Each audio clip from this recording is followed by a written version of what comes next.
कातिल ने कितनी सफाई से धोई है आस्तीन, कातिल ने कितनी सफाई से धोई है आस्तीन, उसे खबर नहीं था कि लहू बोलता है।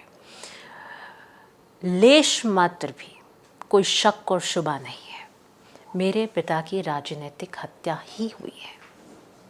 और इसीलिए आज 13-14 साल बाद एक पराजित व्यक्ति के साक्षात्कार में आप एक इतने सीनियर पत्रकार जगत के सितारे मुझसे ये प्रश्न पूछ रहे हैं, क्योंकि ये घाव सिर्फ मेरा घाव नहीं है व्यक्तिगत, ये किसान राजनीति का घाव है जो आज भरा नहीं है। मेरा जुर्म कुछ और था, मेरी सज़ा कोई और हुई। ये सियासी अदब है, यहाँ पारसाई हराम है। सिद्धांतिक राजनीति पे चलने के खामियाजे भुगतने पड़ते हैं। ये मैंने अपने व्यक्तिगत रूप से देखा है।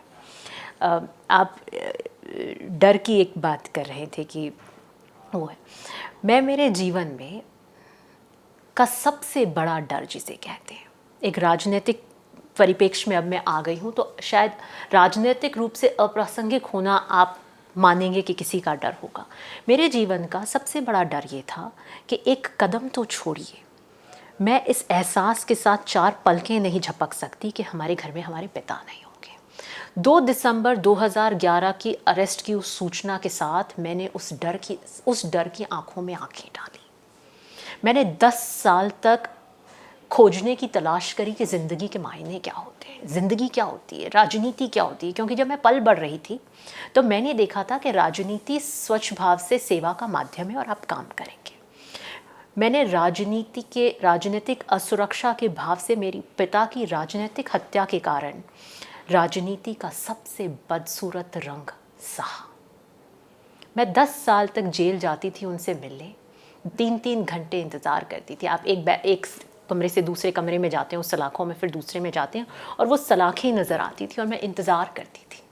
और मुझे रश्क होता था लोहे की उन सलाखों से कि जिस अस्तित्व जो मेरी सांसें हैं वो उनके पास है।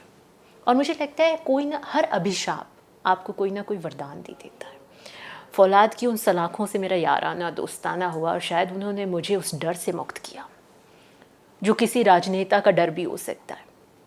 और दूसरा डर जो था वो मेरी ज़िंदगी का सबसे खौफ ज़्यादा समय रहा, जब मेरे चिकित्सकों ने ये कहा कि मेरे पिता अब शायद लास्ट स्टेज ऑफ कैंसर पे डायग्नोस हुए और 2 से 3 महीने नहीं निकालेंगे।